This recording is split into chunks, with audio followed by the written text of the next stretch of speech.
providers, and growing jobs. Programa ni Pinila ni Famaguan Guahan launched on April 5th, and we've expanded eligibility so thousands more families now qualify. Please visit guamchildcare.com to learn more about these programs and apply for relief today. This ad is paid for with federal funds administered by the Department of Public Health and Social Services.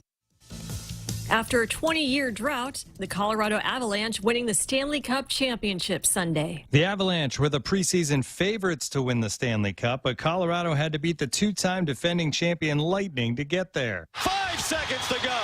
Up it comes to the line. Colorado has won the Stanley Cup.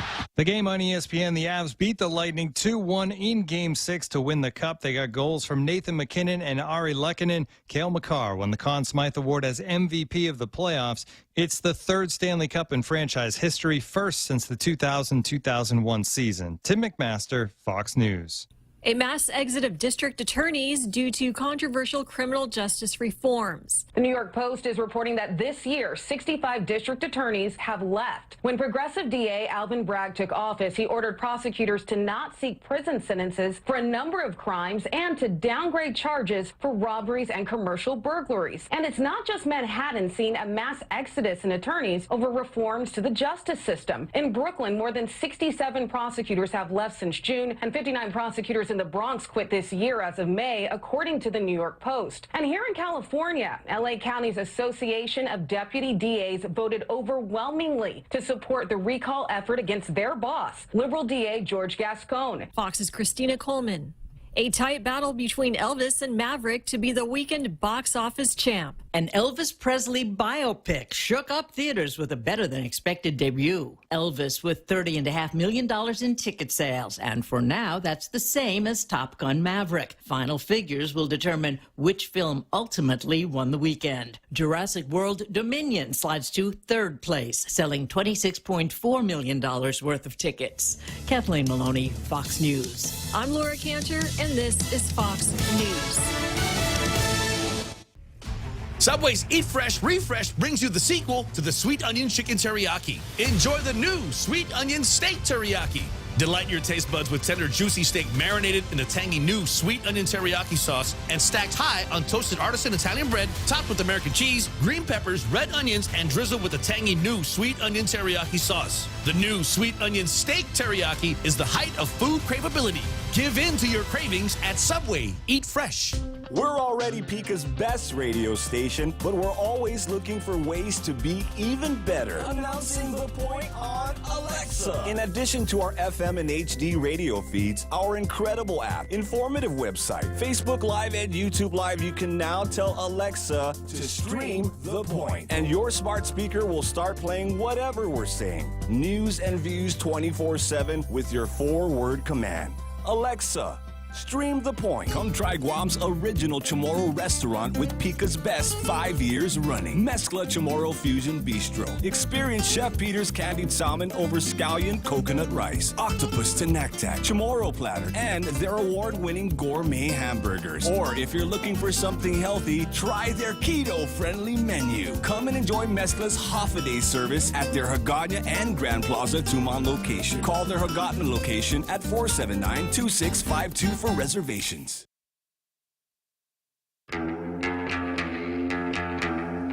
Welcome to Tall Tales with Bob Klitzkie, the only show on talk radio where common sense is a lot more common. Phone lines are now open at 888-TALK. That's 888-8255. And now, The Point proudly brings you Tall Tales with Senator Bob Klitzkie. A well-regulated militia being necessary to the security of a free state, the right of the people to keep and bear arms shall not be infringed. Boy, it really feels good to be back behind this microphone. Especially after this weekend. Saying those immortal words. Man, I really worked hard this whole weekend, Jose. So much stuff coming in. And so much good stuff coming in. That was kind of the nice part of it. So I didn't mind kind of burning the midnight oil over the weekend. Time well spent, I'd have to say. So let's see. I've got Al calling in already.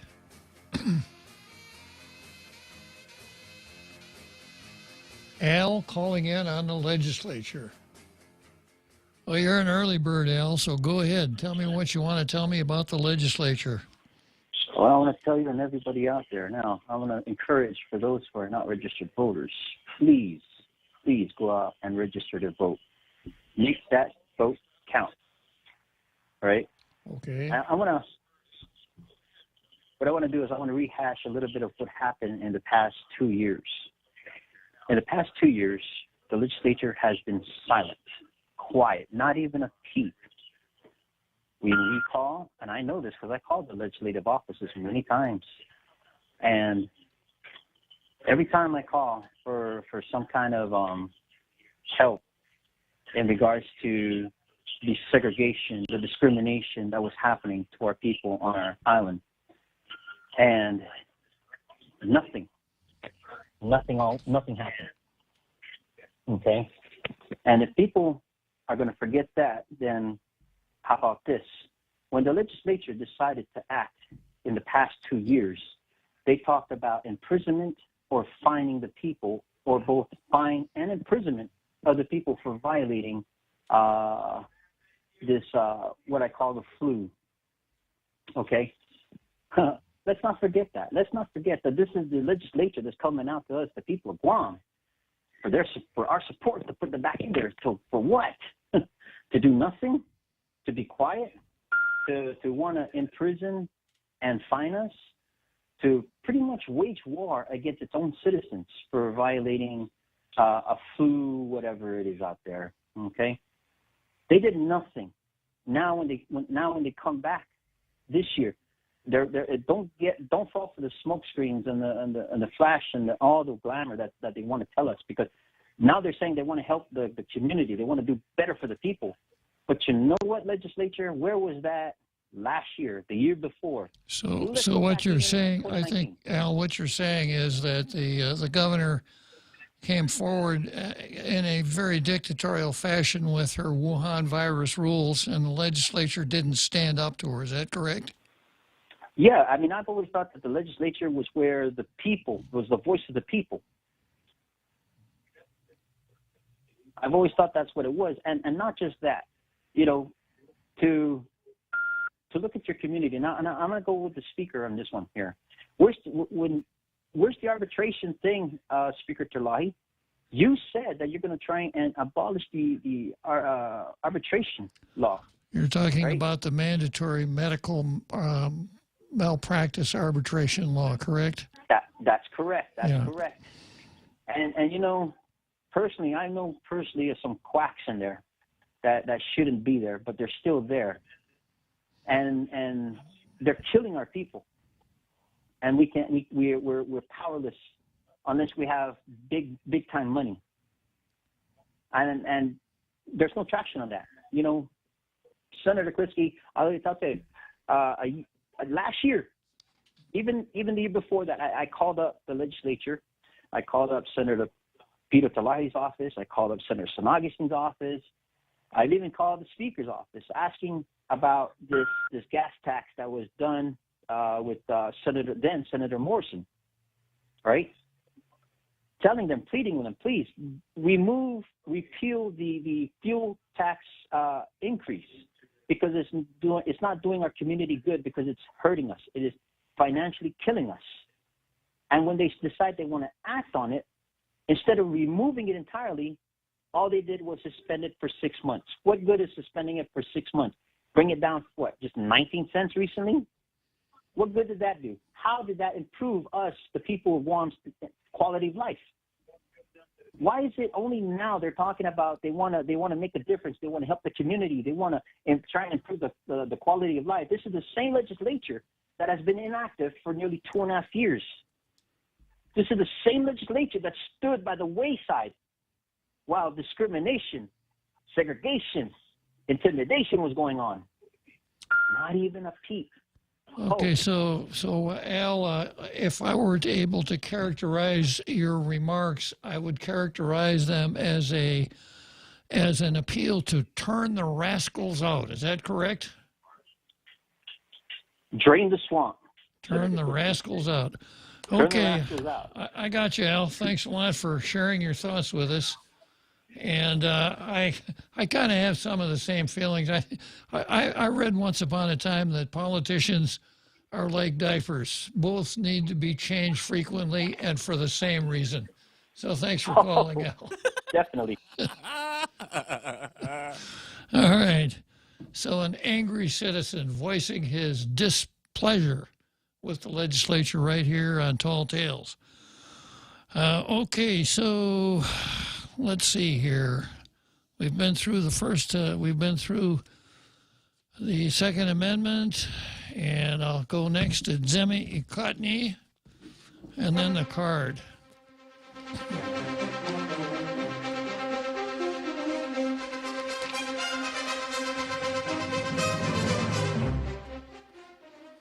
Well, this editorial looks like it could have started out, Dear Al. I thought he was the author. Yeah, our view, research the candidates, register to vote, make your voice count. The deadline for this year's cadre of public official hopefuls draws near as we move closer to the gladiator ring that is Guam Election Day. It's time for voters to take time to do some serious candidate research. Well, if it's a gladiator's ring, I think Al's already decided. The ones that are ringing right now, throw them to the lions. With local news reports at our fingertips and the archives of the internet at our disposal on mobile phones, tablets, and computers, making informed decisions for our voting list will be both simple and difficult. I'm going to reword that sentence.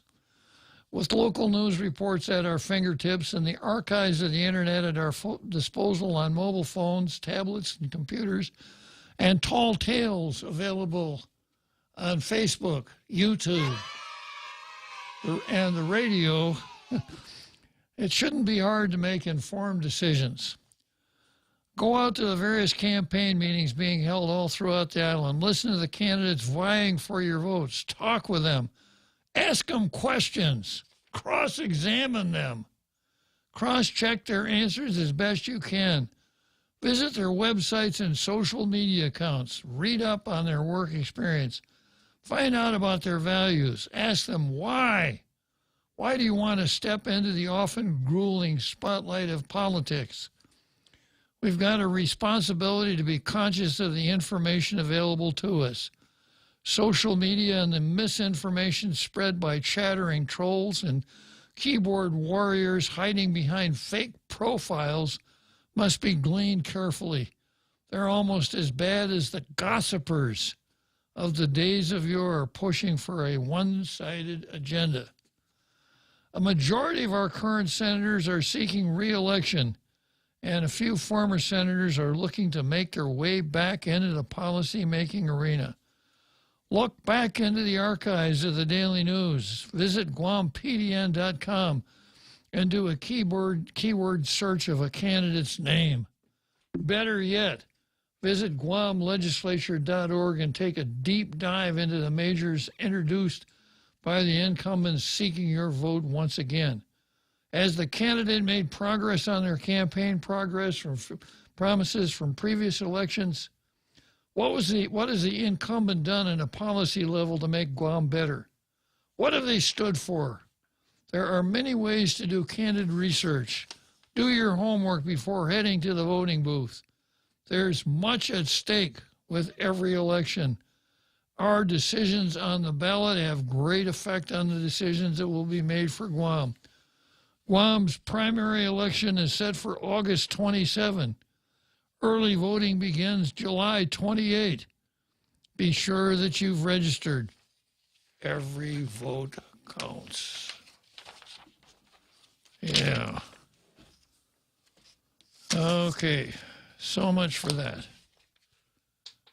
Let's take a peek at the card. You know, it's an interesting thing. A lot of times I'll come in here on Monday and I'll say something like, oh, you know, I got a really thin card today, so we're going to kind of be a little bit more flexible on the order of the show. And if you ever had an overpowering desire to call Tall Tales and see that your voice is broadcast over our international radio listening audience network, today would be a really good day to do it because I don't have a whole lot to talk about.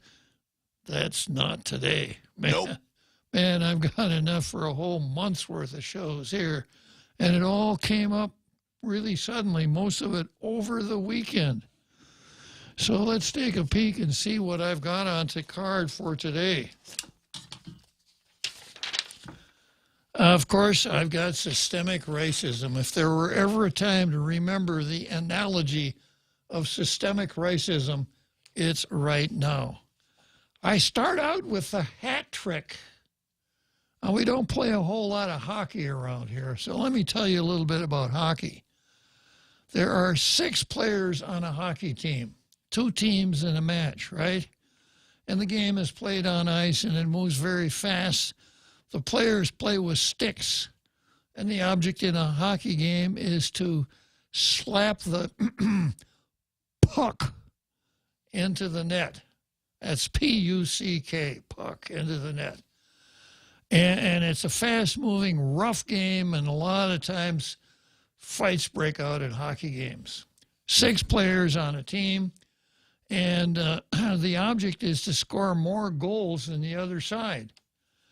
And any team that scores, the scores are very low. The violence is high, the scores are low. So when a team scores 3 goals in a hockey game, it's called a hat trick.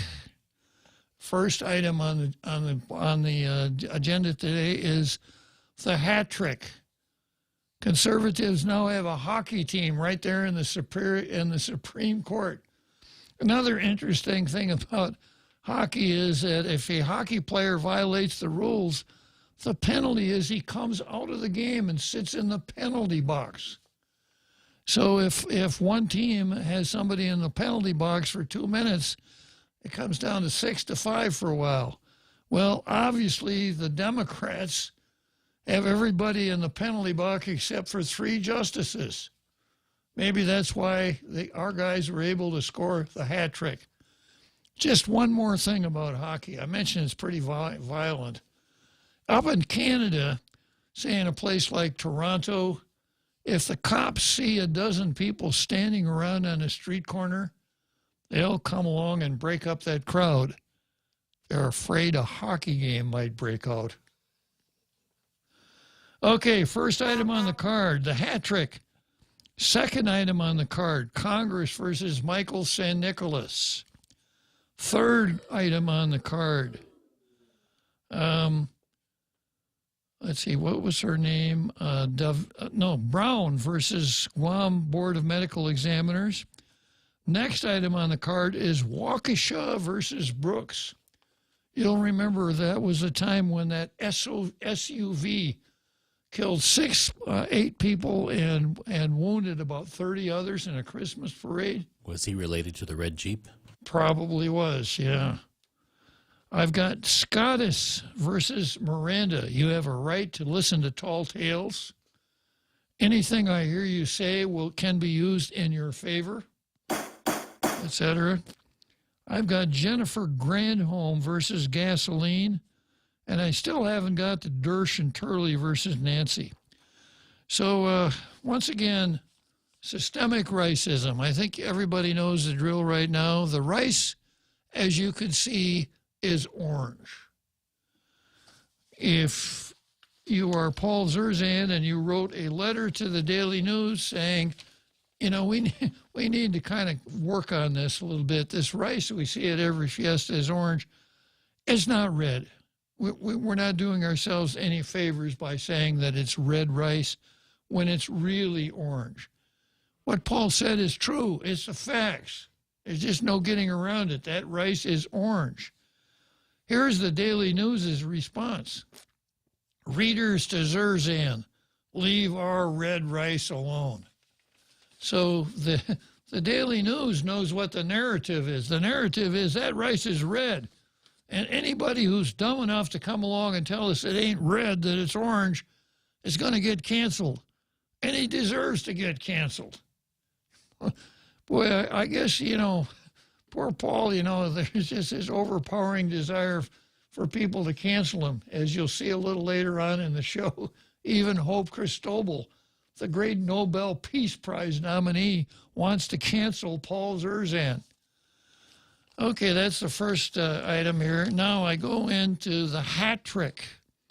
And the Supreme Court, our six-member team, decided 3 really important cases. One of them is called Corson versus Macon.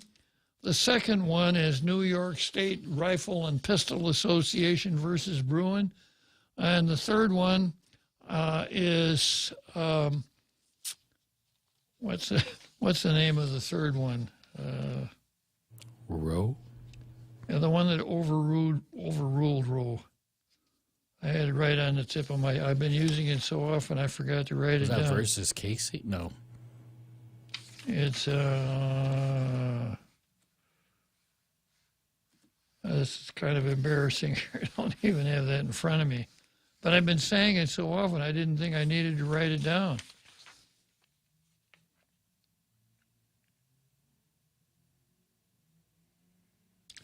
And most of the articles don't repeat it either. Oh, wait a second. I know where I got it.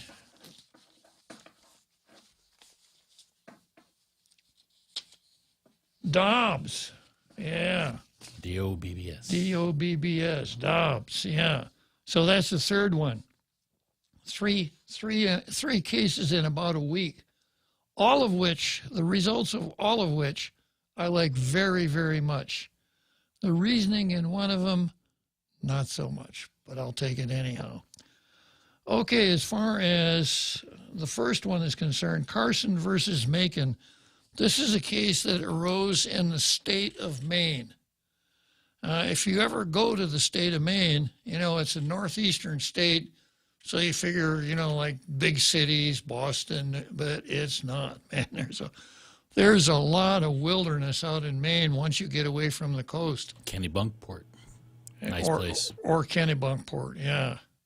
So there's a lot of wilderness out there. If you were to drive into Maine from the province of Quebec, Canada, into a place called Jackman, Maine, it's all woods and mountains, not high mountains, but mountains. Very wild country. You find yourself driving on private logging roads some of the time. Not very many people out there. So because there's sparse population, there aren't public schools in every place that needs public schools. So what the state of Maine has done is they said, if you live in an area where there's no public school and you got kids, we'll give you vouchers. And you can pay to go to private school with those vouchers. It's the best. I suppose they have, if they had Leon Guerrero for a speechwriter, they'd say it's the least we could do, right? So that was the law in Maine, but Maine said, but we're not going to give you vouchers if you want to send your kids to parochial schools, meaning Catholic schools or primarily Catholic schools. And Mr. Carson brought suit against a public official named Macon saying, folks, we have a First Amendment that provides that nobody is supposed to deprive us of free exercise of religion, and that's exactly what you're doing there. If you're going to give vouchers to them, you got to give them to us. Supreme Court said, you're exactly right. That's a great decision. Now, I know we get really hung up on this separation of church and state. Now, that's an unfortunate phrase that appeared in one of Thomas Jefferson's letters. Nowhere in the Constitution. But nowhere in the Constitution. It has never been part of the Constitution. Let me grab my Constitution here. Somebody put it way out of my reach. That must be very far. Yeah. Yeah, so let's take a look and see what the Constitution actually says here.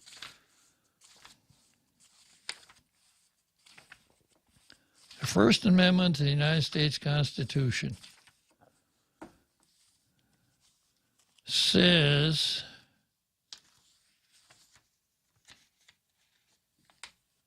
Congress shall make no law respecting establishment of religion or prohibiting the free exercise thereof.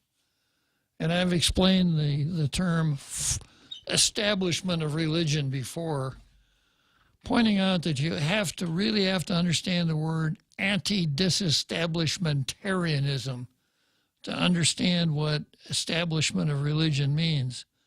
I won't go through that again, although it's a really interesting story, and it gives me a chance to tell you that at one time, anti-disestablishmentarianism was seen as the longest word in the English language right up until supercalifragilisticexpialidocious came along. So an establishment religion means a state religion, a religion that is supported by the state, by taxpayers' funds, etc., a state organ. And in England, of course, they still have a state religion. In the U.S., we call it the Episcopal religion. In England, they call it the Church of England. And you have to be a member of it to be a prime minister. Uh-huh. There's a religious test. And your taxes go to support the Church of England. Well, we had that in the United States because the Bill of Rights, as originally enacted, applied only to the national government, not to the state governments. So several states at the beginning of the Republic had established religions. Massachusetts had an established religion until 1820. Quakers? No, not Quaker. I think it probably would have been the Puritan religion, which is what we call congregational now. There's still a lot of blue laws in Connecticut and Massachusetts. Yeah. So that's what establishment of religion means. Now, of course, like the courts always do, they've stretched that out and expanded it so much that nobody except me remembers what the words actually meant at the time that they were enacted. So, we have a really draconian part in our Organic Act. It's called a Blaine Amendment. There was a senator named James G. Blaine who ran for president one time and boasted, "I'd rather be right than president." Well, it turned out that he was neither. But he got a chance to virtue signal, and his Blaine Amendment says you can't spend anything on anything even close to religion. I should have pulled it out of the Organic Act and read it today, but it is part of our law. But of course, now it's overruled by this Carson versus Macon decision. But if you stop to think about it, people say, well, we shouldn't be hauling kids to the private schools to the Catholic schools on our school buses. I pay for those buses. And we shouldn't lend them textbooks and all these other things. Well, the thinking is, if it benefits the child, isn't that why we have schools? Don't we want to benefit all the children? And if you take that argument to its ultimate extreme, the government should never do anything to help religious schools at all. That means that if the academy caught on fire, and the head mistress of the academy, hello, 911, hello, I'm Mrs. Cruz. I'm down here at the academy. Our building's on fire. You got to send a fire truck right away. Oh, sorry, Mrs. Cruz. We don't provide. We have to obey the wall of separation between church and state, so we can't send a GovGuam fire truck over there to put out your fire. Sorry about that. Do people actually believe that parents who send their kids to private school do not pay taxes? Well, they understand that, but they're saying, I send my kids to school twice, so I got to pay taxes, not only for my kids, but for his too. I don't like it. Yeah.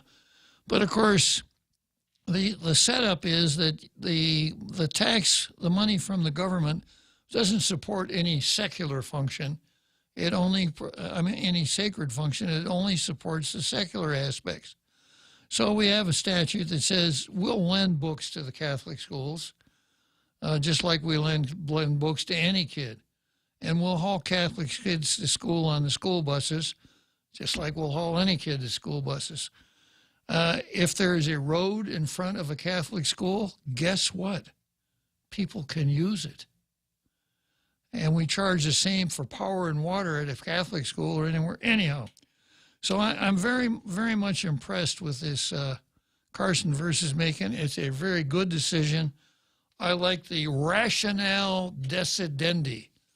In other words, that's a fancy Latin term for the reasoning for the decision. The next item here, and the trifecta, is Bruin. And this is the landmark Second Amendment ruling. Scottus affirms the right to carry a handgun for self-defense outside the home. I like the holding. I like the rule. I want to be able to carry a handgun outside the home if I want to, and I'm glad the Supreme Court so holds. The reasoning, as far as I'm concerned, is very shaky. You've heard me talk about this before. Heller versus District of Columbia was very or District of Columbia versus Heller was very shaky. I think Justice Scalia just enacted his own personal preference instead of finding a constitutional justification for finding in the District of Columbia that a District of Columbia statute saying you couldn't keep a gun in your house for self-defense was unconstitutional. And that was the law. And then in McDonald versus Chicago, that same ruling was applied to the states. Once again, District of Columbia is not a state. So you could the Congress can do things in the District of Columbia it can't do in a state. It's like Congress can do something in a territory that it can't do in a state. But when Mr. Justice Scalia wrote the decision in District of Columbia versus Heller, the only thing he talked about was the right to keep arms. He never said boo about the right to bear arms. Now, once again, my own interpretation of the Second Amendment, which I read every day, I have committed it to memory. The Second Amendment says the right to keep and bear arms shall not be infringed. Historically, the word bear arms relates to soldiers. If Uncle Ted grabs a shotgun and goes duck hunting, when he's out there in the duck blind, you can't say, hey, Uncle Ted is bearing arms. He's not. If Uncle Ted is in the National Guard and he goes to weekend drill and he carries his rifle around on his shoulder, he is then bearing arms. Bearing arms is what lawyers call a term of art. You take two words, the meaning of each of which you know, put them together, and they come up with a highly specialized meaning. So I don't read the Second Amendment as talking about a personal right to bear arms. I start out with the beginning of the amendment, which says a well-regulated militia being necessary to the security of a free state. And I think you have to read the entire Second Amendment in that context. Every once in a while I get it wrong. It doesn't happen very often. You know, if you've been listening since Tall Tales first went on the air, I guess it's been over 5 years ago, I think I've been wrong once since I've been on the air. And that's when I thought I was wrong about something, but I was actually right. I was actually correct. Even when you're wrong, you're right. Yeah, but, you know, even because I was wrong about not being right, it still counts as being wrong. Let's take a short break and we'll come back to the hat trick. The Extra Point with Jerry Roberts of Guam Training. Hi, I'm Jerry Roberts, and every day on The Ray Gibson Show, I get to comment on the incredibly diverse, fun, challenging, sometimes frustrating, often exciting, but always interesting world of work. I hope you'll be there with us. You can find daily transcripts of The Extra Point at GuamTraining.com. Tune in every weekday morning at 7:20 for The Extra Point with Jerry Roberts, brought to you by Guahan Insurance Services and First Hawaiian Bank on 93.3 The Point. Listen to The Point anytime, anywhere on Odyssey. Odyssey is your new audio home for all the music, news, sports, and podcasts that matter to you. Find your favorite stations like The Point and discover more. Music stations, local and trusted news sources, sports talk and team coverage, plus today's biggest podcasts. Find it all on the Odyssey app. AUDACY.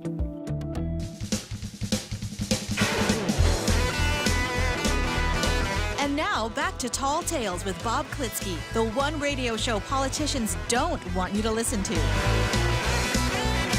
Call now, 888-TALK. That's 888-8255. Okay, now this Bruin case, the Rifle and Pistol Association versus New York State Rifle and Pistol Association, versus Bruin, came out of New York. So, you know, without my telling you anything more, it's going to be pretty screwed up, right? And the law in New York is that, and this deals with concealed carry, but it doesn't matter. The rule in the Bruin case applies to bearing arms, period, carrying weapons, period. And the law in New York was that you had to be able to convince a public official that you had a specialized need to carry a firearm.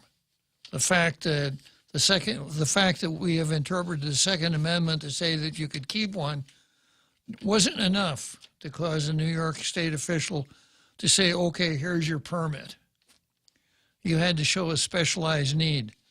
So again, the parlance is New York was a may issue state.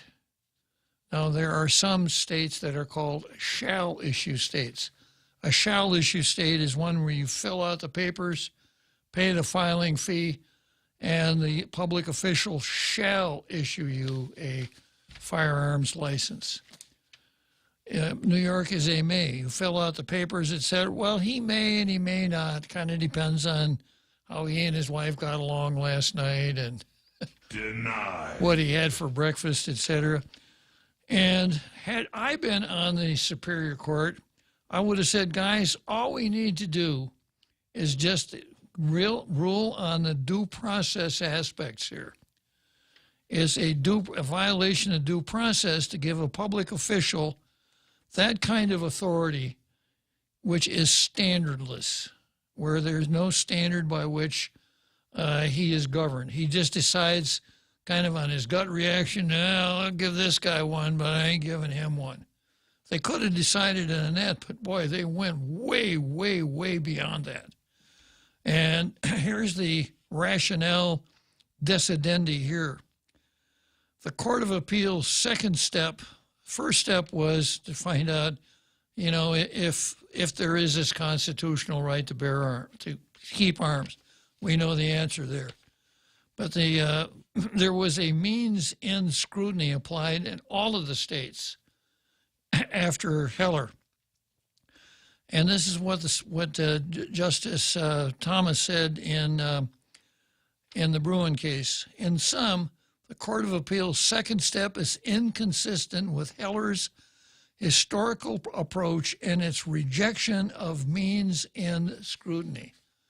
Now, means-end means once you decide that once you examine a state and see that it prohibits something that is arguably protected by the Constitution, you go into three different forms of scrutiny: strict scrutiny, intermediate scrutiny, or rational state purpose.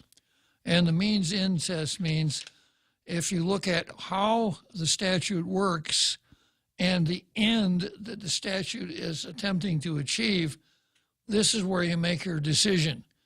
If the end passes strict scrutiny, in other words, it's a compelling state interest, or on the other end, if it's meets a rational state purpose, then you look at the means and say, is this the least restrictive means necessary to meet that end? That's the means-ends test. And it's very widespread through constitutional interpretation, but not on the Second Amendment. This is what Thomas said. We reiterate that the standard for applying the Second Amendment is as follows. When the Second Amendment's plain text covers an individual's conduct, the Constitution presumptively protects that conduct. The government then must then justify its regulation by demonstrating that it's consistent with the nation's historical tradition of firearms regulation. Only then may a court conclude that the individual's conduct falls outside the Second Amendment's unqualified command. Now, we have one of the most restrictive gun control laws in the country right here on Guam. And my sense is that it was a holdover from the Naval Administration. Navy doesn't like people running around with pistols in their 13-button trousers. But it's still there. And in fact, we toughened it up back in the late 80s. So as soon as I get some of these other things under control, I'm going to analyze our gun control in light of Justice Thomas's rule here, Justice Thomas's rationale decidendi in the Bruin case, and see if maybe some of that goes too far. And if it does, I'll let you know. So that's the Bruin case, a real huge victory for the gun rights folks in our community. And of course, it's driving the left nuts. And, you know, one of the things I was telling my friends on Saturday morning when we were talking about this hat trick, especially about the overruling of Roe versus Wade and Dobbs, I said the real challenge for us now, guys, is to avoid the temptation to gloat. Because as far as Dobbs is concerned, the game ain't over. You know, if you can go down to the legislature and talk 8 of Al's favorite people in there to repeal the law we have on the books now, we know the governor would sign it, then we've lost. So ordinarily, you don't present yourself very well when you accomplish something, when you win something. The old saying is, nobody likes a poor loser, but they dislike a poor winner even more than a poor loser. So I told the guys, you know, guys, we got to be very careful about gloating over these victories. So I realize that right to a T, but I can't help it. It just it's driving the left nuts.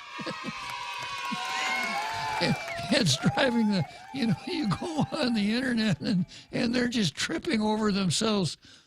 You know, say, I'm more offended than you are. No, you're not. I'm more offended than you are. This is a travesty. This is the end of our democracy.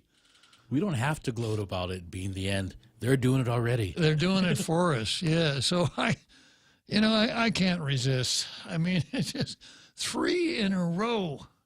And, you know, the key word here for the left is benetsu, especially for Joe Biden. The key word here is benetsu. Because when Joe Biden and Ted Kennedy borked a nominee to the Supreme Court back in the 80s, they started it. Because up until that time, confirmation hearings for Supreme Court justices were relatively mild-mannered undertaking. There weren't a whole lot of fair... And, you know, a lot of the pundits are saying not only did they start it from there, they kept egging it on. They kept poking at the dragon, saying, oh yeah, you think that way? Well, we're going to do this, or we're going to do that. Yeah, absolutely. Take it to Supreme Court. Let's see what you can do with it. Yeah. And then, of course, when Clarence Thomas, who, as far as I'm concerned, is right up there with, you know, with some of the Oliver Wendell Holmes or some of the really giants of the Supreme Court, when he came up for a hearing, I still think that was a put-up job. You know, after the hearings were over, somehow Anita Hill just appears as if by magic, almost like Dorothy coming down in the house or something like that, stepping out and say, oh my goodness, I'm in the Supreme Court. I mean, I'm in the U.S. Senate. I've got to say something. They expect me to say something bad about Clarence Thomas, who she who she worked for, and when Thomas went from one agency to another, she went with him. Just the whole thing was just so bad, and they just unmercifully tore the guy apart. They tried the same strategy with Kavanaugh. And they tried the same thing with Kavanaugh. So they have changed the way that Supreme Court advocacy is conducted nowadays. It's not conducted at the Supreme Court building before 9 justices sitting up there on the platform. It's conducted in the hearing rooms of the United States Senate, because that's all the Democrats care about. You know, if you could shave a monkey and train the monkey to say, uphold Roe, they would have confirmed him. Now, I know that they can do hearings over at the Senate and in the House of Representatives, but isn't that kind of like an infiltration of the separation of the branches? Like, isn't that an executive branch? Well, you know, we do have but the genius of the Constitution is that although we have separation of powers, each branch has a little bit of the function of another branch. The president negotiates treaties subject to confirmation by the Senate, right? The House impeaches presidents. The Senate tries them. The president makes executive appointments. The Senate confirms them. So this is the idea is you don't put too much power in any given part of the government. And that's the real genius of the Supreme Court. Now, when the House goes off on these things like this January 6th adventure, you're wondering, well, what is this? Why is a committee of the Congress doing this? This looks more like something happening in the court. You know, what are they going to find him guilty of something or what? And the answer is that committees of the House and Senate can hold these hearings. They can have subpoena power in order to gather the kind of facts they need to pass legislation. That is the rationale for that. Now, of course, in this January 6th thing, that's the last thing I have on their mind. There's kind of a collusion with the Department of Justice now, which makes it kind of gross. Exactly, yeah. So, but had Biden and Kennedy not borked that candidate back then, and I've read, I don't know if I mentioned this on the show, but I read a autobiographical piece from Mitch McConnell. Mitch was in the Senate at that time, and he was so enraged by he wasn't the majority leader, of course. He was so enraged by that he said, I'm never, ever going to let this happen again. Never. And that's why it never happened again. Now, I didn't like the idea of Mitch McConnell not even letting Merrick Garland have a hearing for a whole year, hanging on to that for a year. Saying that, we can't confirm a Supreme Court justice in the last year of a president's term. I didn't like that. Boy, am I glad he did it. When I saw what Merrick Garland is made out of. How petty is he, huh? Yeah, what a disaster that would have been. But it's kind of like the Second Amendment. I didn't like, how it went down, but I sure as hell like the results. All right, let's take a short break and we'll come back to the hat trick. Hafa-day, Patsy Gogri from Security Title here with information about what a title company does. The title side of our business determines who owns a property and guarantees your ownership with a title insurance policy. The escrow side acts as an independent third party, managing the transfer of money and documents between the buyer, seller, lenders, and others. Security Title has a management of real estate closings down to a science. Give us a call. We are here to help. Hafa-day Guam. this is Governor Lou Leon Guerrero. Our administration is hosting the Governor's Island-wide Job Fair. More businesses are hiring, and we are leading the growth of our workforce. This is the largest job fair our island has seen in the last 15 years. There are a variety of fulfilling industry opportunities available to you in food and beverage, hospitality, truck driving, construction, HR, telecom, finance, ship repair, and many more. Whether you're just starting your career, switching careers, or have years of experience, there's always room for growth. The Leon Guerrero Tenorio administration is investing in Guam's future, and this starts with you.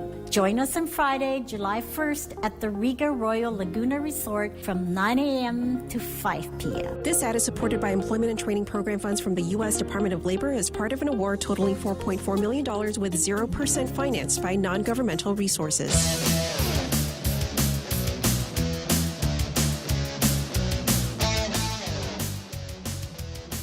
Yeah, let me give you another example of same kind of phenomenon. Florida. You remember Florida? And the legislature in Florida passed this bill that said, we don't want you teaching any sex education to kids in first, second, and third grades. That's not appropriate. Don't do it. So the left said, this is a don't say gay bill. All of those guys are, they're homophobes, and they don't, we just can't put up with this. And Disney, which used to be one of my really favorite companies, Disney kind of stayed out of it for a while. But then the lefty said, hey, Disney, where are you on this issue? You got to come out and you got to oppose the don't say gay bill, or you ain't going to see any more kids at your park. So the executive of Disney came out and really took it to DeSantis, the governor of Florida, the Florida made a big deal out of it.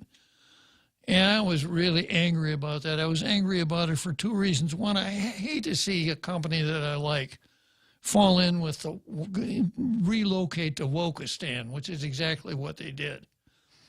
And and then I don't like to see companies like that, just do your job, provide a good service, a good product, and say you don't need to get into politics. But then Ron DeSantis comes along and he says, hey, you guys, you remember that special deal you got called Breezy Creek? Well, way back when Disney first moved to Orlando, they snuck in there. They had phantom companies buying the real estate. It was very sneaky about how they did it, but they got the Florida legislature to create something called the Brushy Creek Improvement District, and that's where Disney World is. And this improvement district has almost all the municipal functions of a county. They can build roads, they can have a police department, they can tax, on and on and on. It's really a sweetheart deal. So that was a real Mickey Mouse squad. It was, yeah. So had I known about that, had I been on the air at the time it happened, I would have been very critical of Florida for doing that, because that's classic rent-seeking. The government shouldn't be doing free enterprise. Don't do anybody any favors. If they can make it on their own, fine. If not, but the government did it, and it lasted for a long time. And of course, Disney World was incredibly successful in Florida. But they made a mistake when they picked a fight with Ron DeSantis. So he sent a bill over to the legislature to repeal the whole Brushy Creek Improvement District, which they did. So Disney World lost its really nice sinecure there. It's going to cost them an awful lot of money. And it's a classic Benetsu. And, I didn't like it. I don't like to see government officials throwing their weight around to enforce, to bring about a political result. I don't like that at all. Are we talking about Florida, or are we on Guam now? I'm talking everywhere. I just don't like to see public officials using their public official power to grant special favors or special detrimental treatment to somebody because they don't like their politics. That's just not the way the country is supposed to run. I express the idea on Tall Tales from time to time. A public official should never use the government's back scratcher to scratch his own back. And I say it all the time.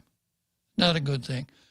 So from a public policy standpoint, I really didn't like what Ron DeSantis did. But,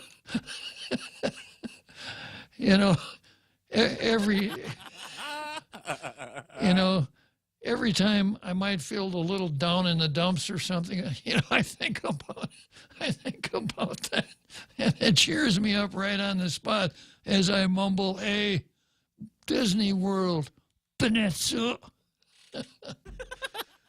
Well, and that's exactly what happened here to the Democrats, and they're thinking that they can prevail, that they can get at the Supreme Court what they can't get in a democratic governmental structure. I think all we got to do is make sure we beat up on people we don't like so they don't get confirmed to the Supreme Court. And I don't know if it was a because of or in spite of or even though, but the Supreme Court has gotten into stuff that it really shouldn't have. And I've been very critical of the Supreme Court on that. Also, Bush versus Gore was a horrible decision. Supreme Court had no business deciding that case, even though, once again, I like the result. So before I really plunge into Dobbs, I wrote a letter to one of my liberal friends. I'll get to that right after the big halftime show, after the screen test for Hope Cristobal.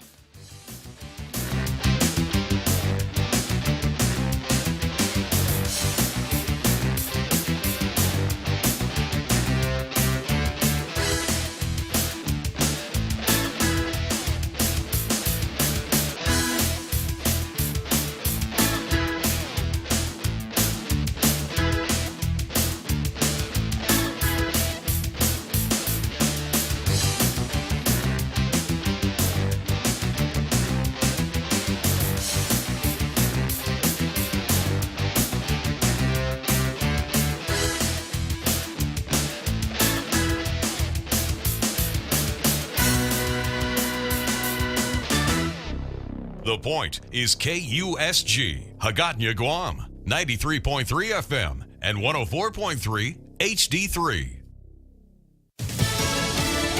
The demonstrations continue. I'm Laura Cantor, Fox News. Following the Supreme Court's decision to reverse Roe v. Wade Friday, thousands of protesters have been gathering across the U.S. Fox's Alexis McAdams has more. Most of the protests were peaceful, but that was not the case out in Portland. Investigators say things took a violent turn after investigators found 60 people dressed in all black breaking windows of the banks and coffee shops in downtown Portland. They also say people vandalized a pregnancy center there. In Longmont, Colorado, the FBI and police are investigating a fire at a Christian pregnancy center there as a possible arson. A man protesting in Los Angeles was charged with attempted murder after police said he threw a Molotov cocktail at an LAPD officer. The Supreme Court will be issuing more major decisions before their summer recess. Fox's Lucas Tomlinson has more. One of the biggest cases remaining is an immigration case, Biden v. Texas. The Biden administration opposes the Trump-era Remain in Mexico policy for migrants seeking asylum in the U.S. Biden's DHS ended the program last year. Missouri and Texas sued, saying the Biden move had no legal merit. This comes with a record number of migrants showing up at the southern border.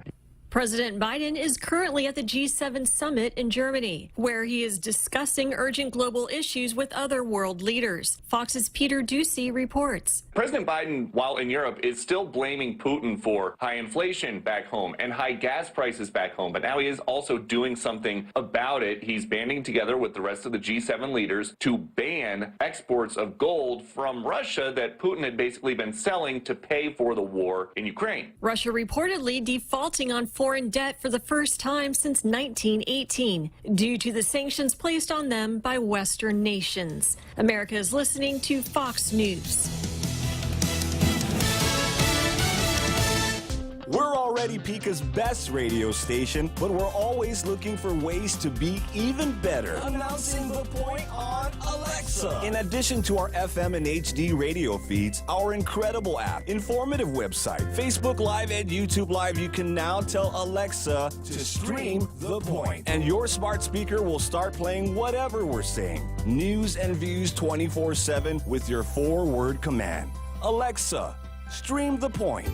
Half a day. Patsy Gogri from Security Title here with information about what a title company does. The title side of our business determines who owns a property and guarantees your ownership with a title insurance policy. The escrow side acts as an independent third party, managing the transfer of money and documents between the buyer, seller, lenders, and others.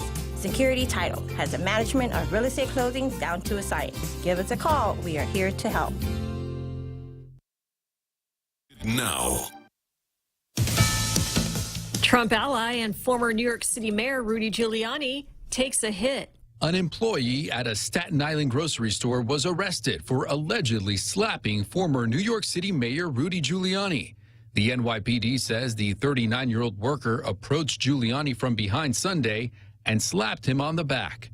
Giuliani told the New York Post he nearly fell over when the man hit him and then called him a scumbag. The former mayor was campaigning for his son, who is seeking the Republican nomination for governor of New York. Giuliani's son, Andrew, said in a statement the attack was over politics, adding he will not be intimidated by left-wing attacks. Giuliani refused medical attention. Richard Jordan, Fox News.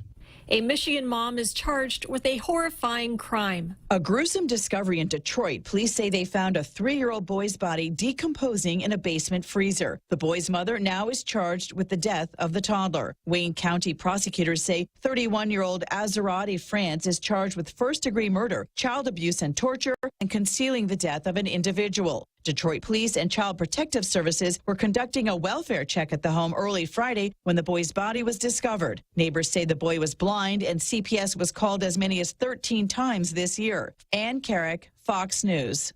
Migrant caravans arriving at the southern border in record numbers. Fox's Griff Jenkins has more from Eagle Pass, Texas. The Biden administration says they have operational control of our southern border, but the pictures tell a very different story. Just hours after I arrived here, a large group of migrants, easily more than 300, that have crossed in 101-degree heat. They are largely from Venezuela, Cuba, Colombia. We also had a group of about 25 Venezuelans cross. The officials here say that it is overwhelming, but it is a typical day to have these kind of numbers. I'm Laura Cantor, and this is Fox News. Gas is expensive, so let the bank come to you. Through our remote deposit capture, you can deposit your checks into your account from your phone. And with our Dynamite Bank Pacific Visa debit card, you can use your money anytime, anywhere. It's the perfect combo. Now we're banking on the future. Services to choose. Bank Pacific, where others put branches, we place roots. Equal housing lender. Member FDIC. Crank it up. Half a day. Patsy Gogri from Security Title here with information about what a title company does. The title side of our business determines who owns a property and guarantees your ownership with a title insurance policy. The escrow side acts as an independent third party, managing the transfer of money and documents between the buyer, seller, lenders, and others. Security Title has a management of real estate closings down to a science. Give us a call. We are here to help. Choice Broadcasting introduces their unbeatable lineup of morning show. Hands down winners of Guam's morning video battle. Daryl Lizama grooves his way through Boss 104 playing Guam's favorite classic hits. Morning Mouth Ray Gibson shakes the cage on 93.3 The Point. And now, we are proud to announce the Morning Blender with Kyle Mandapat, mixing it up at sunrise on Star 101. If you're an advertiser trying to reach the most valuable ears, we've got the shows that listeners have been tuning into for decades. One call gets all three. 671-888-7346. That's 888-REIO.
okay, here we are back after that big halftime show that we all come to like so much. It just gets better every single day, especially the cannon fire there at the end of the show. So, Jose, you got a little entertainment for us this afternoon, correct? Ready to roll. We understand that there might be a movement to cast Hope Cristobal in some kind of a motion picture. I don't know exactly what kind of motion picture. Are they still making horror movies? I guess they are. Anyhow, this is the video, and I'll have a few comments at the end of the video. Go ahead, Jose. Colonizer! You're nothing but a white colonizer. That's who you are. Colonization. It's the same thing as slow murder. You're a murderer. That's who you are. Get off my island. Sir, you need to go. You can't be policing people here and telling people how to protest or what to protest for. You need to go. You need to go. I'm against this. Yeah, that's cool, but you cannot be policing people and telling them how to protest and what to advocate for. She has a right to go. I'm an indigenous tomorrow. I have more rights here than you are. You came here because of the structures of colonialism, asshole. Tayo mamalaw how sige jodi tano di tao tano how baho bini tao tano baho bini malahoda baho short na kai ju bini hago taza na short mo bini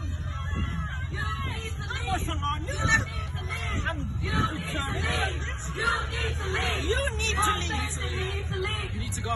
Please. You need to get out of here. Please pause it. Get out of here. When I get a chance, go. Thank you, partner. Please leave. No, you think nothing. What happened to him? Well, he confronted me. What did he He's say? telling me I shouldn't be here. I support Black Lives Matter. It's part of the colonialistic systemic racism. And I came here to support these people. He's a white man that has come here. And he continues the legacy of colonialism. He continues to fight people, individuals, my goodness. I'm a former senator. I authored the Commission on Decolonization. We are proud of you, Auntie. So just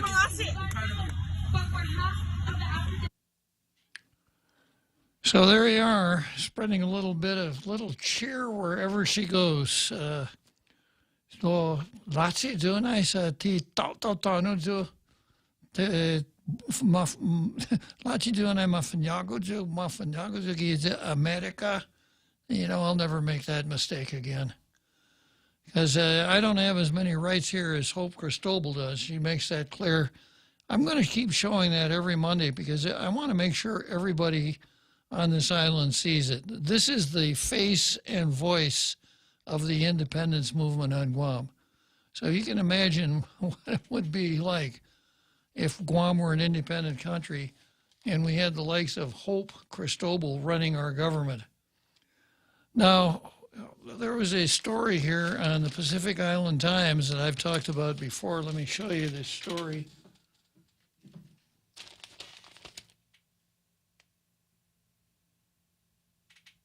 Yeah, there it is. There's Hope's picture. Picture's probably only 20 years old, but that's okay. And it's about Hope being nominated for the Nobel Peace Prize by a Professor Natividad out at the university. And the title of the story is Hope Cristobal, First and Foremost, a Nurturer. And here's the key part of this article. It says, as an activist, Cristobal is not afraid of confrontation. Quote, at the Black Lives Matter rally in Hagatna last year, there were counter-protesters harassing me. Did you catch the counter-protesters harassing her? Man, she must be really courageous to be able to stand up to the way Paul Zerzan was harassing her. That just showed how dedicated she is to her cause, right? There were counter-protesters harassing us. I wasn't afraid and didn't back down. There are always people out there who will challenge you. These are just part of the journey. I can be hard because I am an educator, or it can be hard because I'm an educator. I went to the BLM rally because I want to show my support for oppressed people. I follow the news, and I'm aware that innocent people are getting killed just because of their color of their skin. Or their location in the womb. Or their location in the womb, yeah.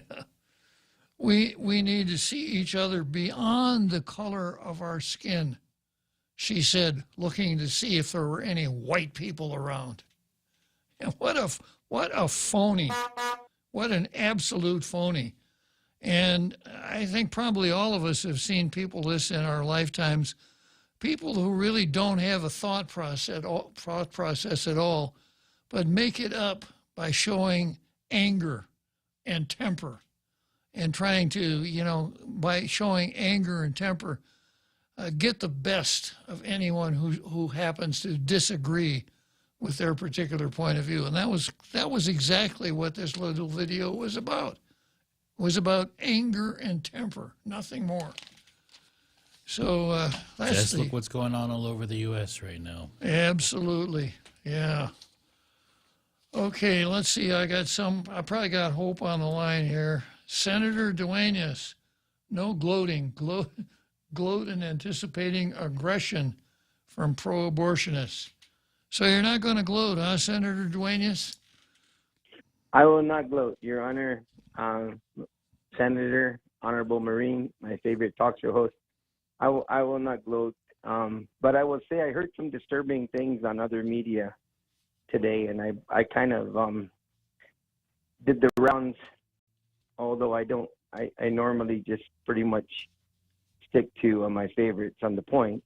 But of course, having to get information and listen to all sides, well, you get information from the point, you get misinformation from other outlets on the air, but go ahead. Good enough. But one of the concerns, I guess maybe there is a segue here. I was going to ask, apologize for being a little late on subject matter, but maybe there is a parallel here, and that is the non-tolerance of others. And I heard a couple of individuals, namely Anita Areola today, unfortunately, and King Flores, and I believe even Elizabeth Areola, former Attorney General, may have chimed in on this particular issue, and that is, there's a discussion to target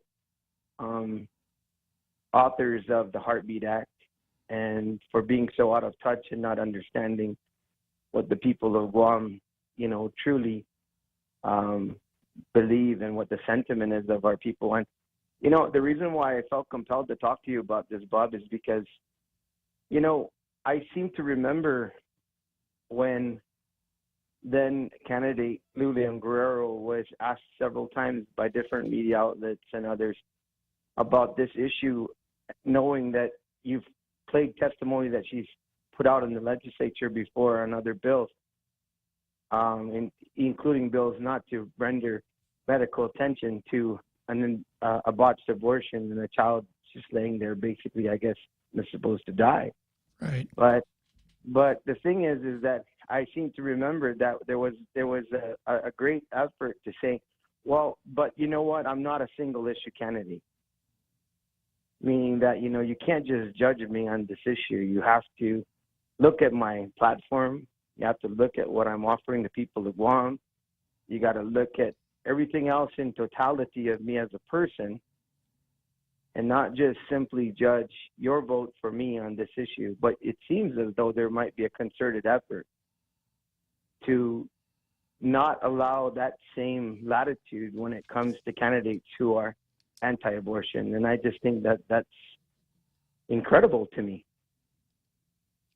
And I mean incredible by the real probably definition of incredible sometimes is without credit. So if you are anti-abortion, you are, whether you want to be or not, a single issue candidate, right? Correct. That's all anybody needs to know about you.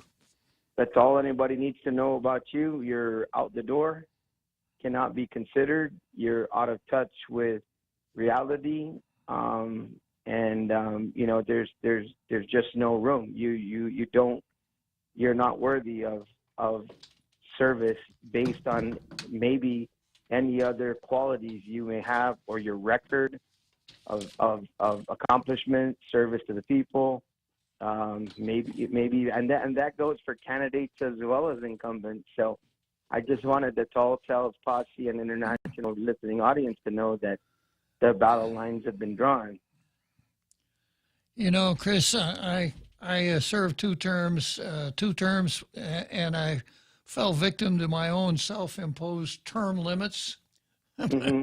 and I haven't had any great desire to break that rule. But when I hear what you're saying, it's really tempting. You know, I would, I'd like to toss my hat in the ring, and my hat would have a great big bullseye on top of it. Take your best shot, guys. And what was really interesting is one of those individuals, I was so kind of taken by the aim that it was exactly the opposite, and I was laughing because it was making the point. You know, those of us during that time that were, you know, rebels for abortion, well, didn't affect us. We got elected anyways.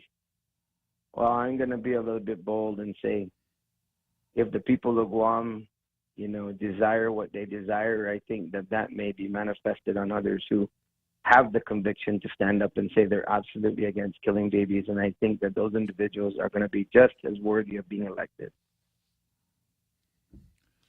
Yeah, well, good point, Chris. Very good point. So I guess if I could give you a little advice, if that's their tactic, Anita Areola, and have you ever heard this before? It's impossible to separate our choice of whether and when to have children from every other choice in our lives. That's Vanessa Williams. Well, the Dobbs decision now has greatly simplified her decision-making process, hasn't it? But I think, yeah, go ahead. After you. Well, I think what was also interesting is listening to one of my favorites on Fox as well as Tucker Carlson. I think the reason why you're seeing the anger and the vitriol and all of the really outpouring of so much disdain and, like I said, anger and vitriol is because it's always been convenient for individuals that were pro-abortion to hide behind the Roe decision and not have to explain particularly why killing an unborn baby is wrong. But now that it goes to the states, and now that it is a state issue, and we've returned to abiding by and using the constitutional rights that are outlined, that it now becomes so difficult because you have to make that explanation. Yeah, I agree, Chris. Well, I guess if I were going to give you an advice, this is what I'd say. If you've got those harpies after you on the abortion issue, wear it like a badge. My sense is that most of the people on the island are going to be with you and not with them. I agree, and just as a closing point, last week I did sign the committee report on the Bill 291, Guam Heartbeat Act of 2022, completed committee report to do pass. And that's not the pass. That's not the quarterback pass. Uh-huh. That's for the bill to pass. And so I'm wearing it like a badge of honor, and not avoiding anything. And I'm ready for that bill to hit the floor anytime and vote in the affirmative and to kill any poison pill amendments that might come on board.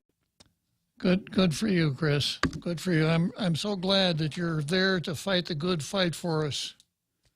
All right. So I just wanted to make sure that our warriors are armed as well, because it looks like like I said, the battle lines have been drawn and the arrows, our arrows and cannons are fully loaded.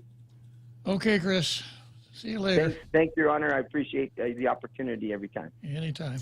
Just if I can offer, Judge, two perspectives here. Want me to stand up for this? Yeah. Okay. And this is in light of what Chris, the senator, was talking about, that they're going to try to weed out the pro-life candidates. I like to remind the people on the Democrats, because it's mostly the Democrats that are doing this, that there are several, if not many, pro-life Democrats in office right now. I can name a few right now, but I'm going to reserve that for later because I know of their position, and I know that they are deeply embedded within the Lou Youngro administration. So if they're going to do that to these people with the Heartbeat Act, they better be able to reflect that in their own party as well. I'm going to come up with nomenclature. That would be the Martinez list. The Martinez list. And we will schedule a date for the disclosure of the Martinez list. And this is not an outing of candidates. These are candidates who have, or politicians or people in office who have done so publicly, and I've also seen them at other pro-life rallies. It's not a threat. It's to see the Democrat, or do they see these people who are claiming to be pushing out pro-life politicians at their word? Well, I suppose the pro-aborts in the Democrat Party would see the people you're talking about as apostates, and we don't need them anyhow. Exactly, and I'm sure that these loyal Democrats are not a threat to the party, but that's just a really bad way to weed people out. Number two, let's just be very clear here on Guam. The reason why there's no abortion on Guam is not because anybody drove people out. It's because the abortionist doctors retired and left Guam because they're not from Guam.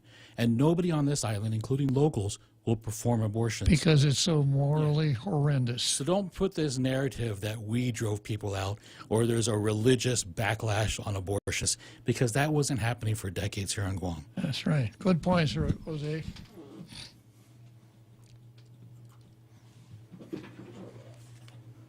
Okay, so let's see. I've got a full card here. Let's see, the top. Who's the top one, Jose?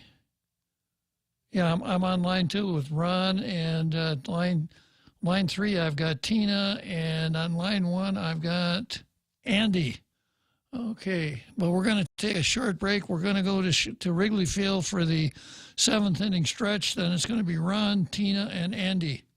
The Extra Point with Jerry Roberts of Guam Training. Hi, I'm Jerry Roberts, and every day on The Ray Gibson Show, I get to comment on the incredibly diverse, fun, challenging, sometimes frustrating, often exciting, but always interesting world of work. I hope you'll be there with us. You can find daily transcripts of The Extra Point at GuamTraining.com. Tune in every weekday morning at 7:20 for The Extra Point with Jerry Roberts, brought to you by Guahan Insurance Services and First Hawaiian Bank on 93.3 The Point. Come try Guam's original Chamorro restaurant with Pica's Best 5 years running. Mezcla Chamorro Fusion Bistro. Experience Chef Peter's candied salmon over scallion coconut rice, octopus to naktak, Chamorro platter, and their award-winning gourmet hamburgers. Or if you're looking for something healthy, try their keto-friendly menu. Come and enjoy Mezcla's half-a-day service at their Hagåtña and Grand Plaza Tuman location. Call their Hagåtña location at 479-2652 for reservations.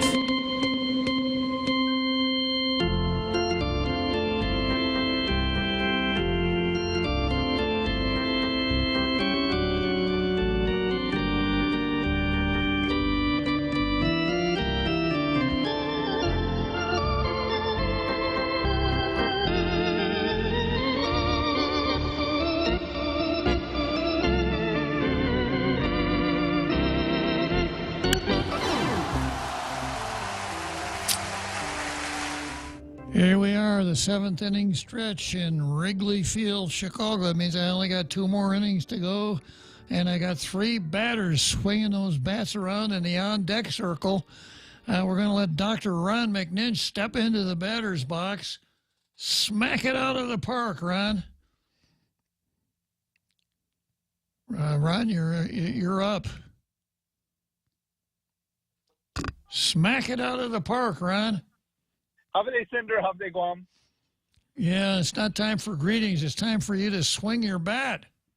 Okay, so in the Roe versus Wade decision, it was a 7-2 decision, and Rehnquist and White, Byron White, Whizzer White, who was a appointee from Kennedy, both wrote dissenting opinions. And I encourage everybody to take a look at what Justice White wrote in his dissenting opinion. And that is, he really had a problem with the court going through this really crazy reasoning process to simply invent, things that weren't in the Constitution. And he strongly believed in his dissent that the states should be allowed, and the people in the states and territories should be allowed to have a voice on the issue. And I just wanted to, I know you have a lot of other callers today, and I just wanted to briefly point that out to everyone. Please take a look at the original Roe decision and look at White's dissent. And that was his main objection, is that these should have been decided on by the jurisdictions where people live. Yeah, well, of course, this is the tension that's always there between the courts and the legislatures. People talk in terms of democracy, but they're very happy in getting a court decision that gets them where they want to go. Well, that would be the Democrat Party. And there's nothing democratic about this. It is not democratic at all. It is a official tyranny. People who are appointed for life never go before the voters, don't answer to anybody but themselves. And when it comes to decisions dealing with personal conduct, they got no business getting involved like they have here. So, yeah, I always like Whizzer White. He was a good football player and a good justice. And then every time Rehnquist's name comes up, I'm reminded about one of the things that came out of the tapes of Richard Nixon, the Butterfield tapes. Right. Because when Nixon was talking with Haldeman and Ehrlichman about filling that vacancy, or about who should be the Chief Justice, they went through a few names, and then Nixon said, "Well, how about that fellow Lynchburg? Wouldn't he be good?" And Lynchburg got the job. Good insight, Ron. Thank you very much for sharing. Have a great day, Senator. Thank you. You bet. Okay, Tina wants to talk about Roe versus Wade. Go ahead, Tina. Hi, good afternoon. Okay, so I don't have any intelligent words to come out of my thinking of all of this, but I was watching the news and I was kind of shocked too with the Roe versus Wade thing, because I'm that age where when it was all happening, it was pretty relevant, and I wasn't at the age it was relevant, but it was enough to know that was what was going on for so long, and major decisions and all the chaos back then. So right when I was about to turn off my television and go to your show, I heard that there were some people commenting that if they could just turn this over so fast, I think it was one guy was commenting that, well, they can just take same-sex marriage right out of there too. You know, how they're trying to throw, well, if they can just do this, they'll do anything. Uh-huh. And I kind of thought, well, if you keep abortion legal and you have same-sex marriage, those two things just kind of don't mesh. You aren't going to have any people.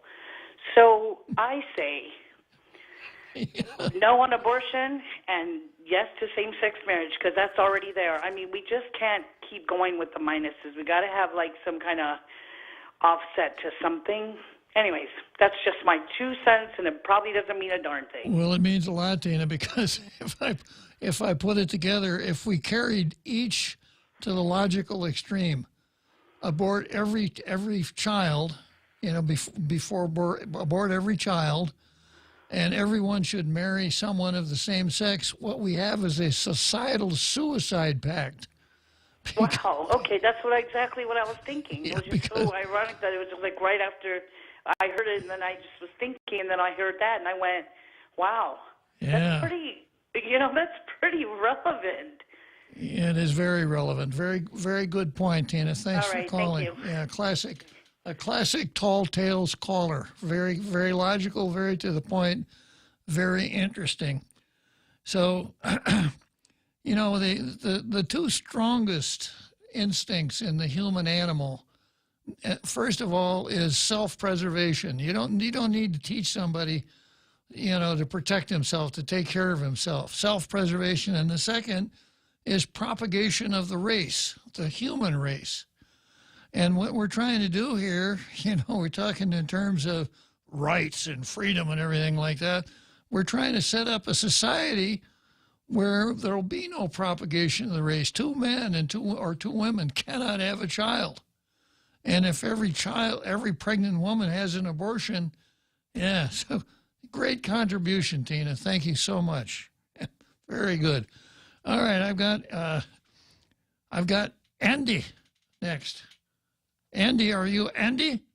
Hey, Bob, I am. Nice to hear from you. I've listened a long time since I've been on Island, first-time caller, so thanks for taking my call. Yes, sir. Hey, I listened to all your guests. They've all had great thoughts. I get the extremes of the last caller's argument, and I appreciate what the doc said before me. But I have something to say just in general when we juxtapose this concept of abortion next to what we've just endured for the last 2.5 years of COVID. It's always been a logical fallacy to me that the left believes that a baby's life isn't valuable in terms of its impact in the world, but yet an infirm and aging 85-year-old needs all the protection in the world. I'm not advocating for euthanasia. Yeah. I'm actually advocating for the opposite. Well, if you go to Lulianne Guerrero's cost-benefit analysis that she applies to a baby that survives an abortion, you're right on point. Very good, Andy. I mean, I think a baby's got 85 years of maybe challenging life, but the opportunity to become an Einstein or an Elon Musk or a Nicholas Tesla, I mean, we need that in our world. And I heard as a youth that there was this concept that these life and world-changing inventions occur in multiple places throughout the globe. And I worry that if we go about just wholesale getting rid of the things that we don't want, we'll lose the opportunity to slingshot ourselves into the future. And that's just not tenable. That doesn't make any sense why a culture would make that decision unless there was another motivator. And the only other motivator I can think is evil. I'm just going to be candid. You're right on, Andy. 61 million human lives wound up in the medical waste containers. And how many of those 61 million might have been the ones that found the cure for cancer or some other great medical discovery? Absolutely. We have no way to know that. And if we're going to be a science-based society, we have to be able to answer those questions. Right now it's living in the what if. It's in the unknown. And those are classic errors that researchers always make. And this is an error that this culture is making right now, unfortunately. You're right on point, Andy. Man, I've been blessed with good callers today. Thanks, Bob. See you. Okay, Andy. Yeah, good call. Okay, let's see. It's a little early to go to Churchill Downs. I was about to read this note that I sent to, I in this email group with the Delavan Debaters think tank back in Delavan, Wisconsin, 2 conservatives and 2 ultra-liberals. And it is Wisconsin, by the way. Yeah. Well, one of the liberals moved to Colorado, so that figures, yeah. So, and ironically, I've known that guy all my life. I mean, since we were 4 or 5 years old, and we see each other fairly often, and we never talk politics until about the last 10 years. Now we don't talk anything else. So this is the little note I wrote to them. I said, it's entitled The Right to Choose. If you like, 1, the reversion of Congress to a 2-house legislature. It has been 3 houses, the House, the Senate, and the Supreme Court being the uppermost house. 2, if you like, an abandonment of critarchy, ruled by judges. if you like constitutional interpretation, if you like federalism, if you like separation of powers and a Republican form of government, you might like the ruling in Dobbs. If you like a court that sits as the upperest House of Congress, upperest House of Congress, if you like critarchy, if you like judicial legerdemain, legerdemain means tricks, various kinds of tricks and false moves and things like that. Judicial legerdemain. If you like a national government instead of federalism, if you like a unitary government instead of separation of powers, if you like statism. And find the last item on the list, not to mention if you like butchering babies in utero, you might hate Dobbs, right? And that's really what it comes down to. Because if you didn't have strong feelings on abortion and you were just interested in the judicature aspect of the whole thing, the division of responsibility between the states and the national government, the division of responsibility between the courts and the legislatures, Dobbs is a very good decision. Personal conduct, and I've explained this before, personal conduct, the regulation of personal conduct has always been the province of state governments up until just very, very recently. The criminal laws, there was never a criminal law, a federal criminal law against abortion, because that's not what the federal government did. Those things came from the states. So when the Supreme Court in Roe snatched it away from the states, they set themselves up as the topmost chamber in our Congress. They were legislating. They weren't making laws. There was nothing in the Constitution to underpin their decision. Even pro-abortion folks were very critical of Roe versus Wade. Even the great Ruth Bader Ginsburg said it was not very well done. So what they did was they set themselves up as the topmost house of the legislature, of the Congress, and of course, there's no revoting. They engaged in critarchy, government by judges.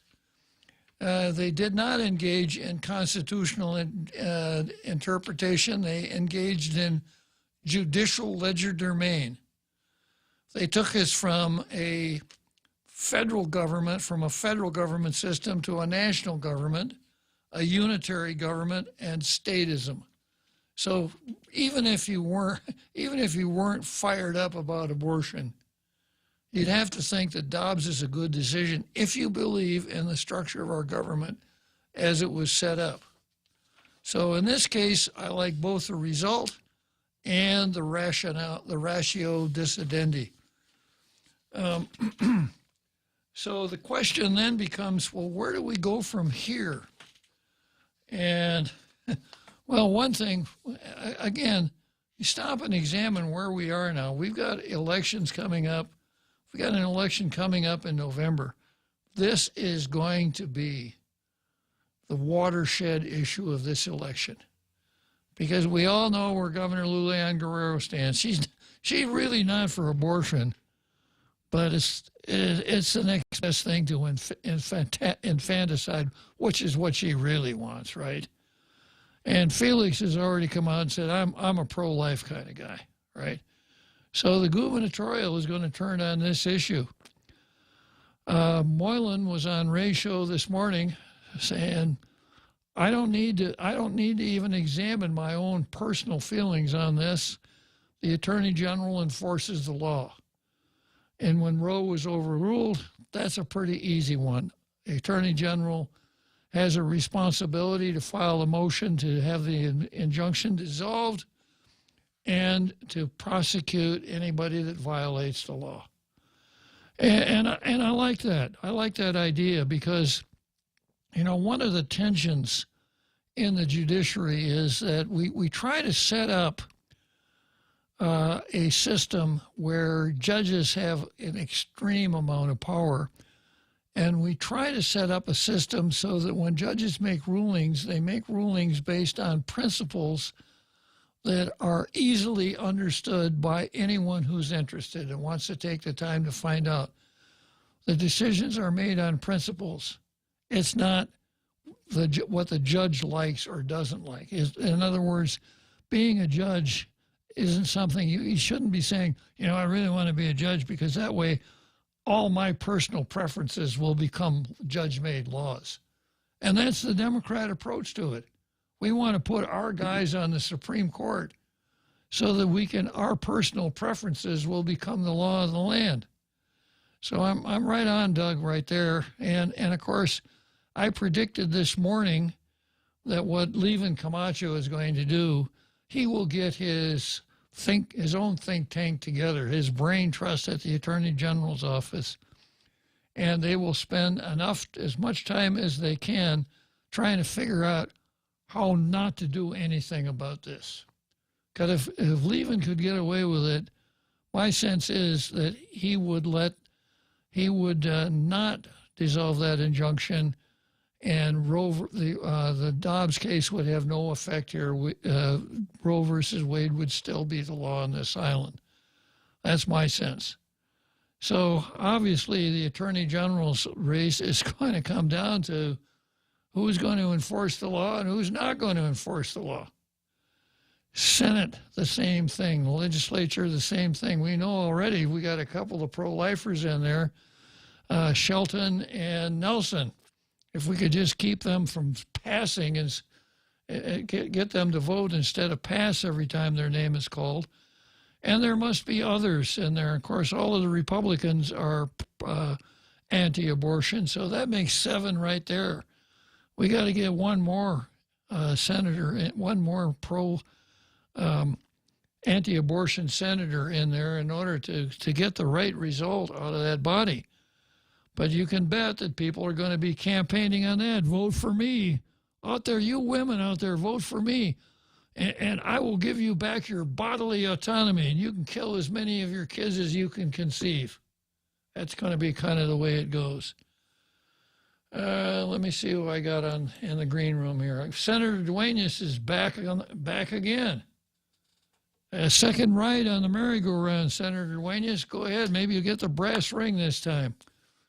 Apologies, sir. I normally would never do this, but I do appreciate callers who do it. But I'm doing it for a clarification. I'm going to pull the soundbite, but it was also covered in the paper. It's going to be interesting how the actual elected AG handles this, because the assistant AG Canto, when I asked him that direct question on the record during the Heartbeat Act bill testimony, stated that he believed that the current law, which the Bell Areola law,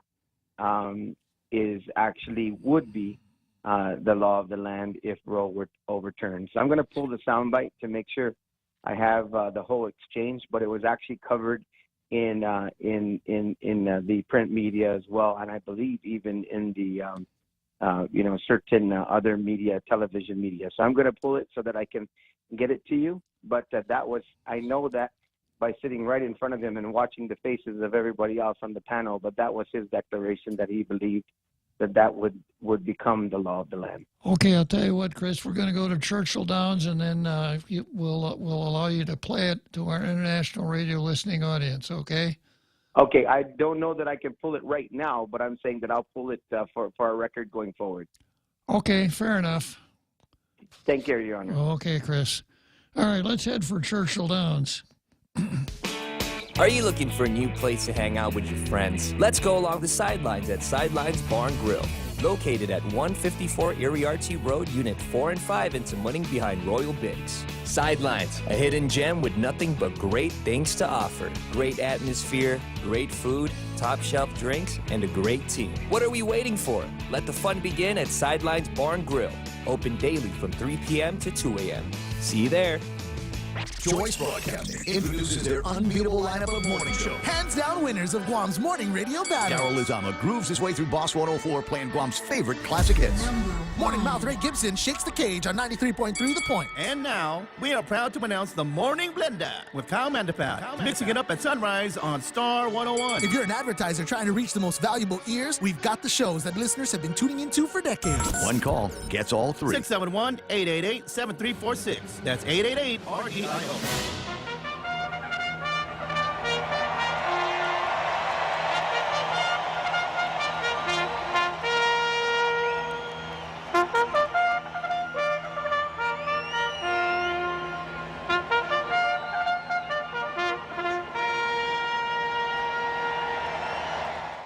Okay, so we're going to spend some time here looking at Dobbs, the overturning of Roe versus Wade from several different angles. I just want to make a general comment here before we get into that, and that's this. You know, I really like red, and I'm not so crazy about green. I got a couple of green shirts, but well, like I'm wearing a red shirt today, right? Absolutely. Yeah, it is Red Shirt Monday. So I don't like this idea of when I'm out driving around, I come to an intersection and there's a red light and a green light. And people tell me that I'm only supposed to go when the light is green. Well, I don't like that. I like red light a lot better. It's your right to choose what colors you like. I should be able to. And who in the hell is the government to tell me that I can't use these lights the way I want to? If I like red lights rather than green, by God, from now on, when I drive up to a traffic signal, if the light's red, I'm going to go. I don't care what the law is or anything else. That's the way I'm going to do it. We've got an awful lot of people in our community and in our country that are taking that same approach. And, of course, we learned how to do it during the summer of 2020. If you don't like something, destroy things, burn them down, even though what you're destroying or what you're burning down has absolutely no connection with whatsoever with what you don't like. And we've seen the 2020 approach now where the pro-abortionists are going around destroying things, life centers and things like that, trying to make the lives of the Supreme Court justices as miserable as they can. Anybody with half a brain would know that this is not going to make a difference. No matter how much you carry on in front of the Supreme Court justices' houses, they're not going to get on their group chat and say, oh, hey, you know, that Dobbs decision, can we get over to the Supreme Court and change that? I don't like all this heat people are giving us. We got to do so. That's not going to happen.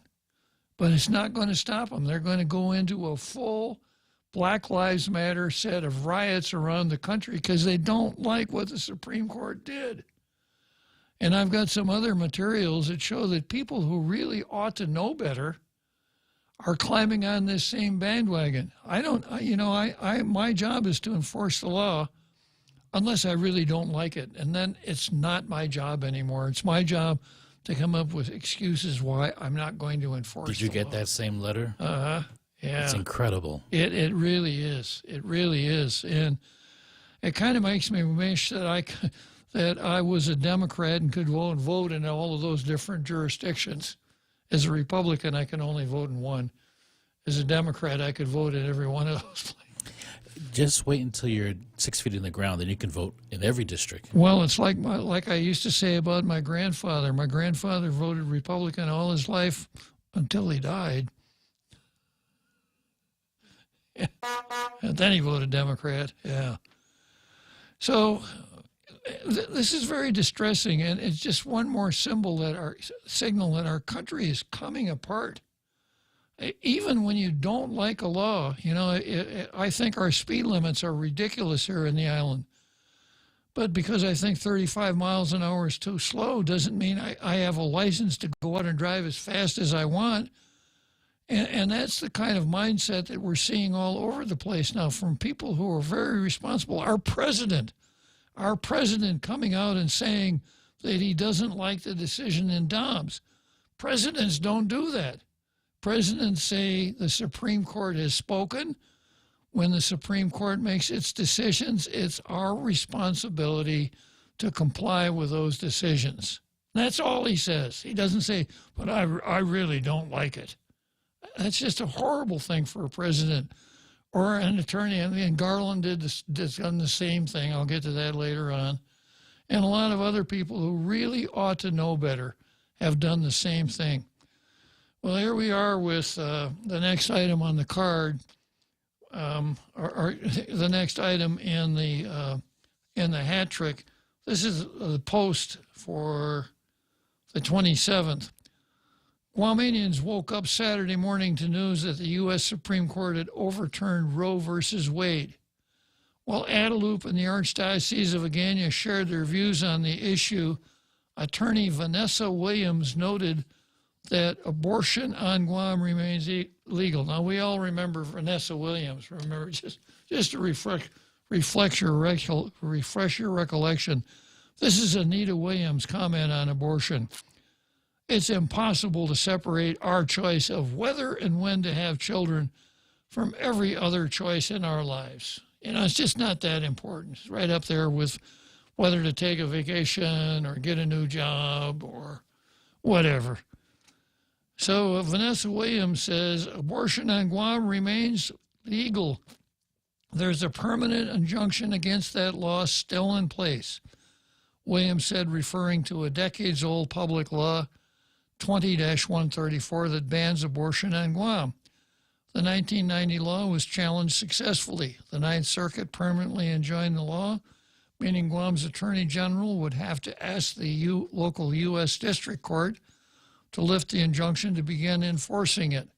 Alexa Colby Molinas, another one of these hyphenated names. Attell. Don't believe anybody with a hyphenated name. Alexa Colby Molinas, the American Civil Liberties Union Deputy Director of Reproductive Freedom. The euphemisms. Reproductive freedom. Yeah, what does that mean, Alexa? Alexa, define reproductive freedom. Reproductive freedom means having as many babies as you want.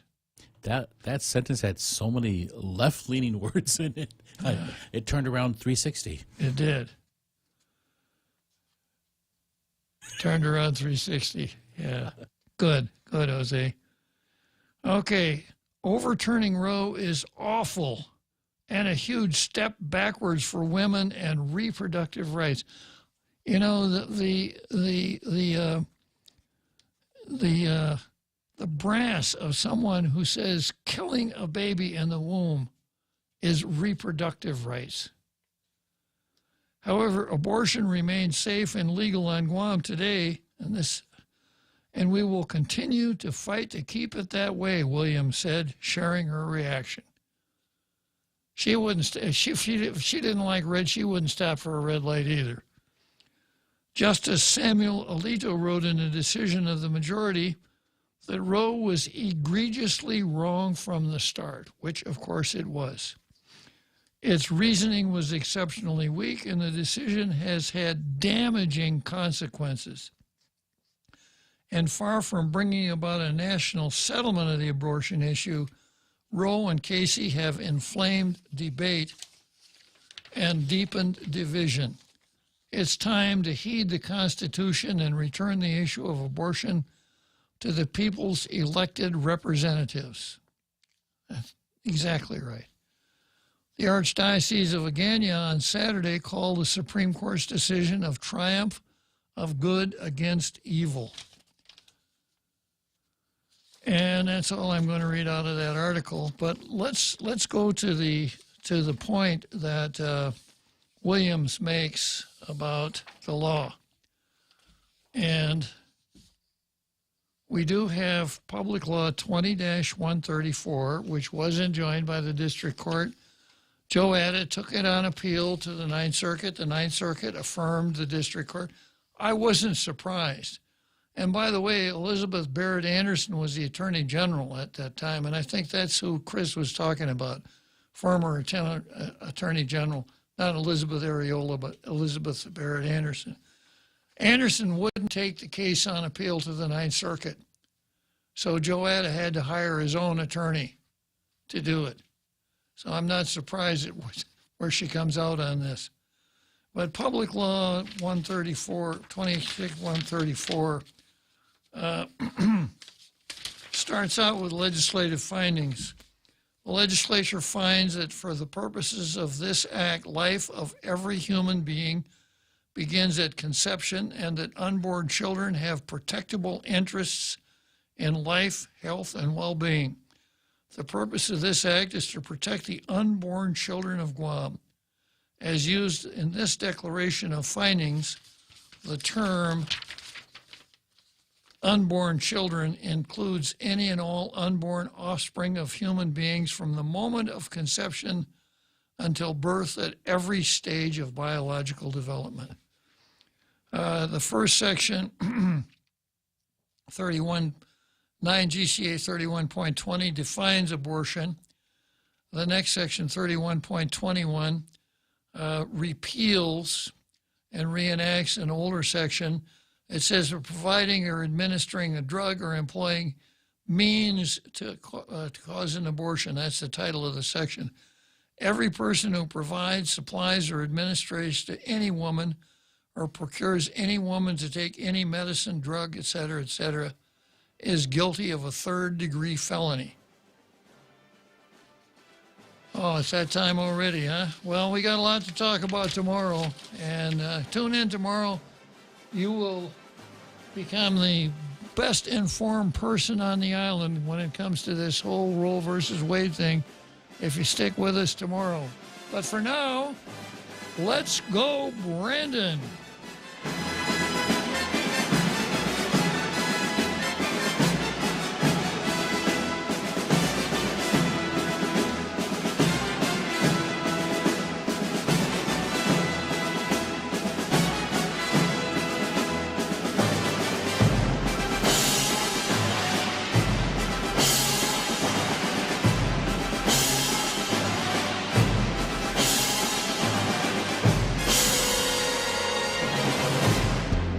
The Point is KUSG, Hagåtña, Guam, 93.3 FM and 104.3 HD3.